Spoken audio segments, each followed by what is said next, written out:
Oui, voilà, c'est une histoire de ma vie, hein. Moi, ma première entreprise, je l'ai créée en 87. Et déjà en 87, mon entreprise qui s'appelait Bage était membre de la FEC et nous étions assez présents. À l'époque d'heureuse mémoire, M. Bemba Saolona et en était le président de l'ANESA. Et nous avions animé, en tout cas nous avions animé l'ANESA jusque et là j'étais rentré dans les affaires aussi parce que j'étais dans la distribution de carburant, de pétrole. Et mes entreprises étaient bien installées.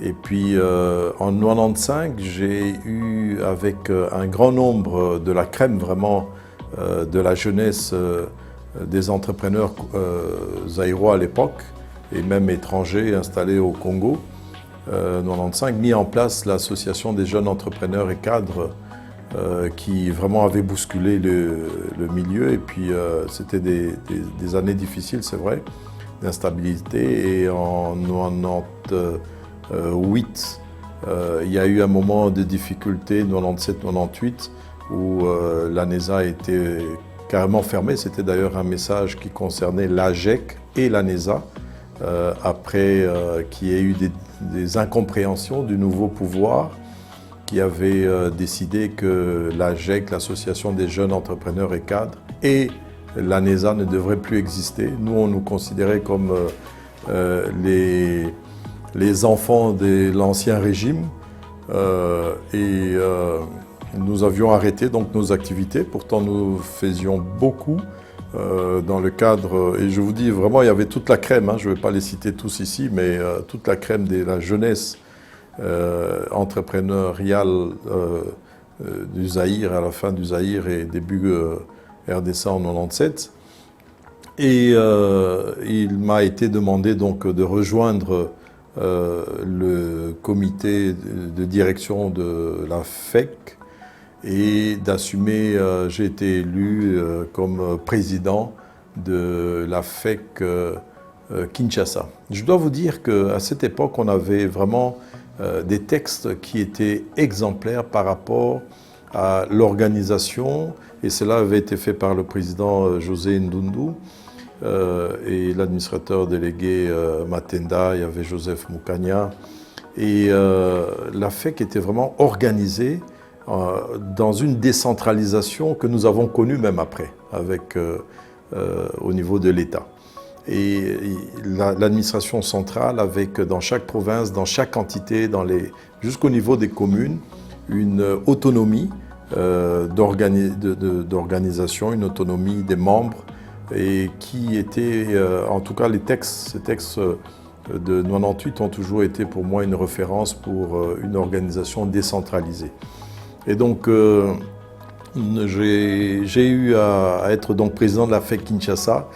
Ce n'était pas très facile parce qu'en même temps on était à côté de l'administration centrale. Donc il fallait vraiment se démarquer, et nous avions travaillé, nous étions très présents. Je crois que les anciens membres ou les membres qui sont toujours là se rappellent, nous avons fait beaucoup.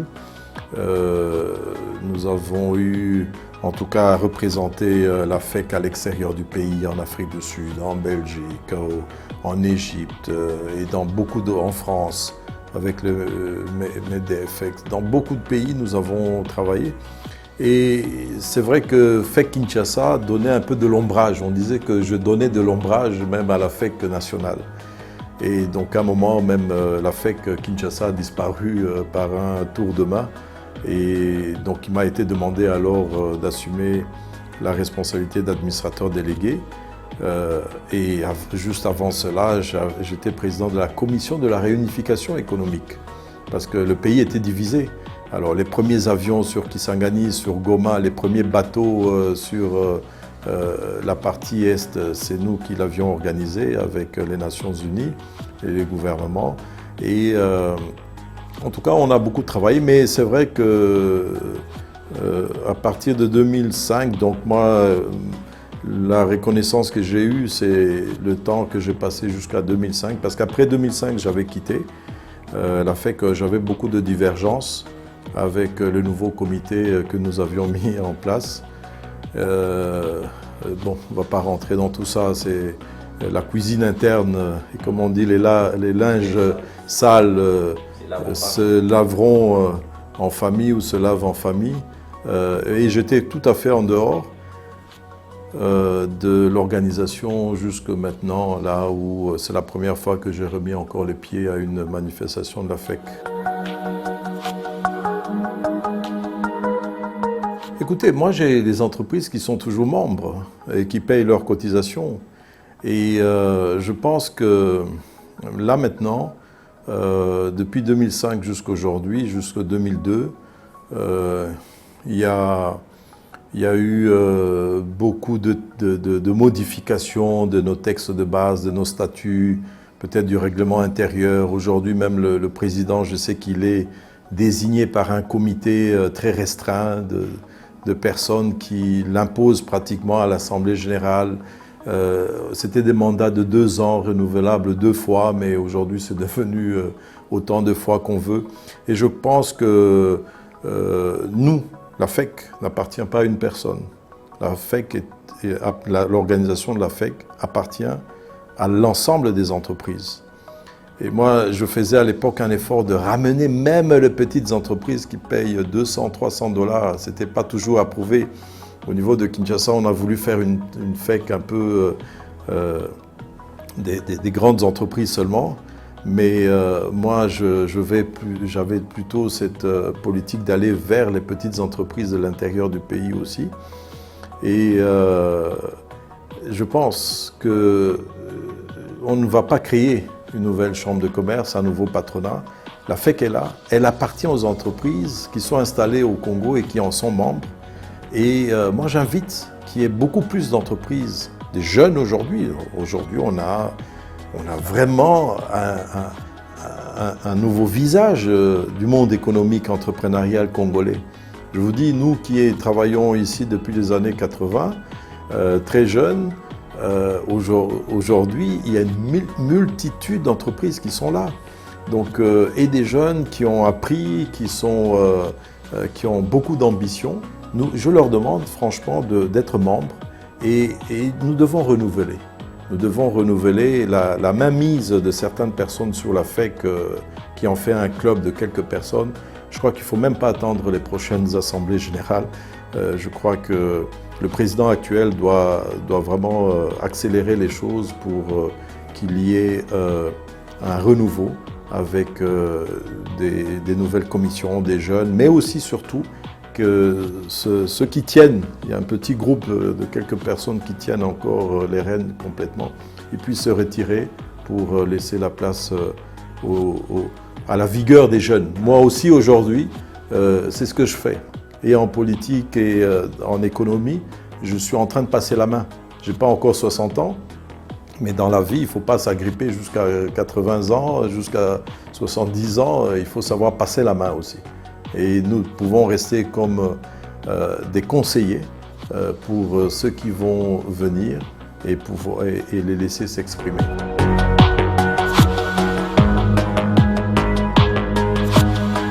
Lorsque vous avez correctement travaillé à la FEC, vous rendez service sans contrepartie. Vous comprenez ça? Je vais bien le répéter, c'est rendre service aux entrepreneurs, aux entreprises, sans être payé par ces entreprises. Vous voyez, vous avez un mandat qui est pratiquement gratuit. Quand j'étais président de la FEC, je ne touchais pas de salaire. Mais j'ai rendu service et j'attends peut-être un ascenseur parce que j'ai mes entreprises aussi où on travaille dans un club. Mais il faut que cela revienne. Cet état d'esprit de créer vraiment des filières, des contacts entre entreprises doit revenir et on rend service. Et c'est pour ça que même au niveau après politique, j'ai eu facile parce que je suis allé rendre service. Je ne suis pas allé gagner de l'argent dans la politique, tout comme je n'ai pas été gagner de l'argent quand j'étais à la FEC, ni de profiter de ma position pour ouvrir toutes les portes. Les portes s'ouvrent quand vous avez une belle étiquette et que vous l'assumez bien. Donc je pense que nous avons cette responsabilité de ne pas nous taire. Je l'ai fait pendant 18 ans, mais pas autant pour que cette FEC-là, aujourd'hui consciemment, puisse être au service de tout le monde et non pas de quelques personnes.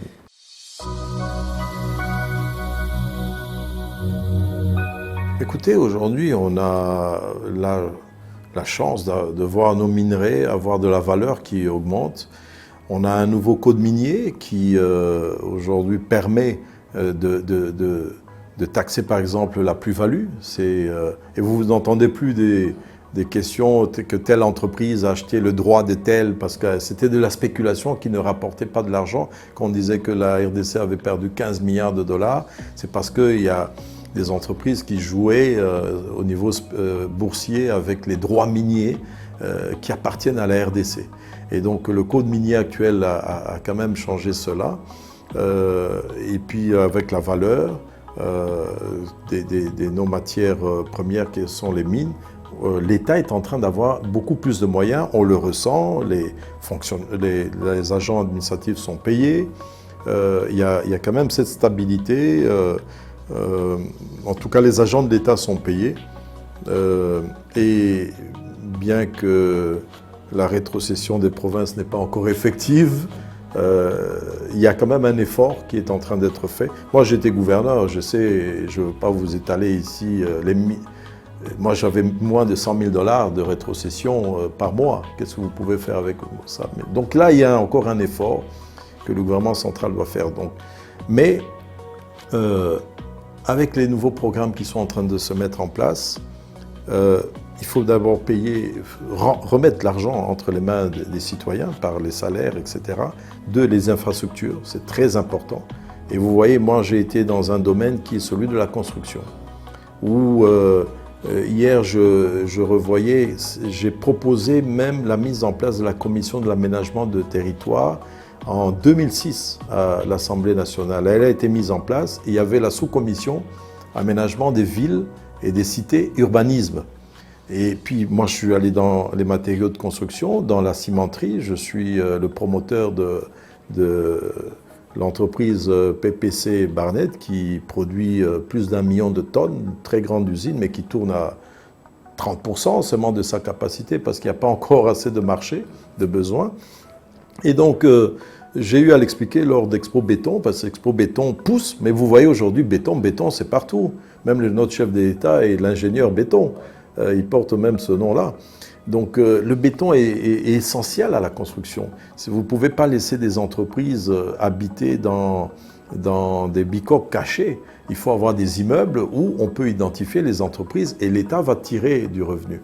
Donc pour moi, le secteur du bâtiment est primordial. J'ai eu à l'expliquer, vous étiez là à Expo Béton, que si nous devons utiliser tout le ciment au niveau de l'Ouest, des capacités des 3 industries que nous avons ici, mais nous sommes très faibles, comme je vous ai dit, cela peut amener jusqu'à 2 millions d'emplois dans la partie ouest du Congo. Et 2 millions d'emplois, c'est des revenus. Aujourd'hui, les gens ne savent plus sortir l'argent, vous ne savez pas avoir de dollars ici pour aller déposer dans un compte à l'étranger, sauf encore certains pays bien sûr, mais tout le monde est en train d'investir. Et les Congolais, la génération des Congolais de l'extérieur est en train de revenir. Cette diaspora est très positive aussi. Et on sent qu'il y a quand même certaines choses qui sont en train de bouger dans la construction, très important, parce que c'est des revenus en plus de l'État. Et là, moi, ma démarche, c'est de diminuer le taux taxable des matériaux de construction et de la filière du bâtiment pour permettre à ce qu'il y ait de l'emploi et de l'investissement. Et l'État, une fois que les entreprises sont installées dans des bâtiments, elle peut aller retirer les taxes qu'il faut et elle en sera bénéficiaire. Au niveau de l'agriculture, c'est encore dommage qu'il n'y a pas d'investissement. Mais là, une petite parenthèse, ça ce sont les dissensions que j'ai eues avec la FEC par exemple. Moi j'ai fait la loi agricole qui était orientée vers le paysanat. Parce qu'on a une grosse population on n'a pas encore des infrastructures, on n'a pas encore d'export, mais on a du besoin local. Et donc, mais je vous dis, ma loi avait été détournée par mes propres collègues, tant politiques que privés. Et puis on en a fait une loi aujourd'hui qui ne fonctionne pas. Je me rappelle avoir quitté la salle de l'Assemblée nationale sous le président Beauchab. Il me dit « Oui, honorable Jean, mais c'est ta loi, quand même, tu fais des commentaires. » Je lui dis « Président, je sors de la salle, c'est ma loi, vous l'avez détournée et elle sera refaite certainement parce que vous êtes en train de prendre une mauvaise tournure. » Effectivement. D'abord, elle a attendu près d'1 an pour être promulguée par le chef de l'État. Et puis voilà. Donc voilà un peu certaines choses. Donc là, dans l'agriculture et les transformations locales, il n'y a pas encore assez. Or, c'est primordial. Il faut satisfaire le besoin alimentaire de la population. On ne peut pas continuer. C'est vrai qu'à la FEC, par exemple, on a énormément d'entreprises qui sont des importateurs. Nous voulons avoir des entreprises producteurs, locales. Et donc, il faut pouvoir les encadrer comme il se voit. Donc, au niveau économique, un peu brièvement, je dois vous dire qu'il y a beaucoup d'ambitions qui sont en train de se faire. Il y a pas mal de secteurs, mais nous devons aussi être prudents, c'est sur la taxation. Je l'ai dit du haut de la tribune, je peux le dire encore ici. À l'époque, quand j'étais député, ça m'avait valu beaucoup de problèmes. On sait que sur un montant, par exemple, de 100 à payer, il y a un tiers qui va entre les mains des agents fiscaux. Il y a un tiers qui se partage entre les agents des entreprises et ceux-là. Et il y a un tiers qui est payé à l'État. Aujourd'hui, l'État est en train de recouvrer les 2 tiers et de monter pratiquement vers, peut-être pas encore le 3 tiers, c'est encore loin. Parce qu'aujourd'hui, vous savez, quand les régies financières perçoivent, elles ont leur bonus de 5%. Donc aujourd'hui, ils sont plus en train... Le changement de mentalité, là, et nous remercions vraiment le chef de l'État, c'est très bien, mais il faut revoir cette fiscalité, elle est trop lourde. Elle est, vous m'avez dit tout à l'heure que c'est peut-être la moins... là où il y a le moins de pression ici, mais la pression est quand même assez grande et il vaut mieux payer juste et dans les caisses de l'État que de voir ces montants prendre d'autres chemins qui ne sont pas de l'État. Donc voilà les petites choses qu'il faut encore corriger et en conséquence, il faut prendre en charge les agents de l'État correctement et ils feront correctement leur travail. Il faut que nous puissions voir l'avenir de notre pays s'améliorer. J'ai milité dans les secteurs économiques, comme j'ai milité dans le secteur politique. Il y a encore beaucoup à faire. Et ce n'est pas encore une satisfaction. Maintenant, je vois même la génération qui va venir avec difficulté parce qu'il y a beaucoup de choses qui ne sont pas résolues.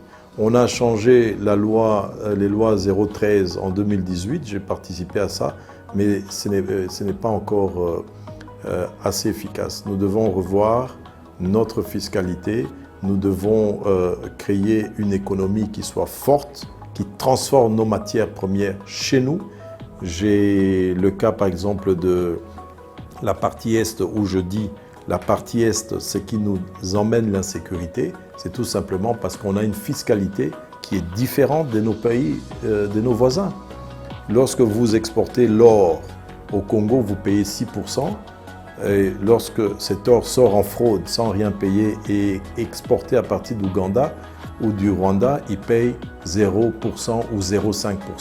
Là, il y a un problème. Nous devons réduire, ou c'est que le chef de l'État a déjà promis, c'est de voir avec les pays voisins, dans le cadre de l'EAC, d'avoir la même fiscalité. Si nous avons la même fiscalité, je vous assure, l'Est du pays va avoir un impact très positif sur l'économie, tant de la partie Est-Centre que Ouest, et influer très positivement. Donc, c'est des choses que j'espère encore, avec l'expérience que nous avons acquise et la connaissance que nous avons, j'espère que nous serons écoutés pour que, et au niveau économique, privé et au niveau public que cela soit fait. Et je vais revenir encore là-dessus, que l'Assemblée considère ma proposition de créer la commission économique et financière privée. Elle est différente de l'ECOFIN public, parce que l'État est là pour capter le plus de ressources, mais il faut aussi que le privé soit protégé. Donc c'est deux pôles, et moi j'ai eu à porter les deux casquettes. Je sais quelles sont les divergences. Donc il faut qu'on considère ça pour avoir des réformes qui puissent permettre à notre pays d'évoluer. Mais c'est l'implication de tout le monde dans le secteur formel.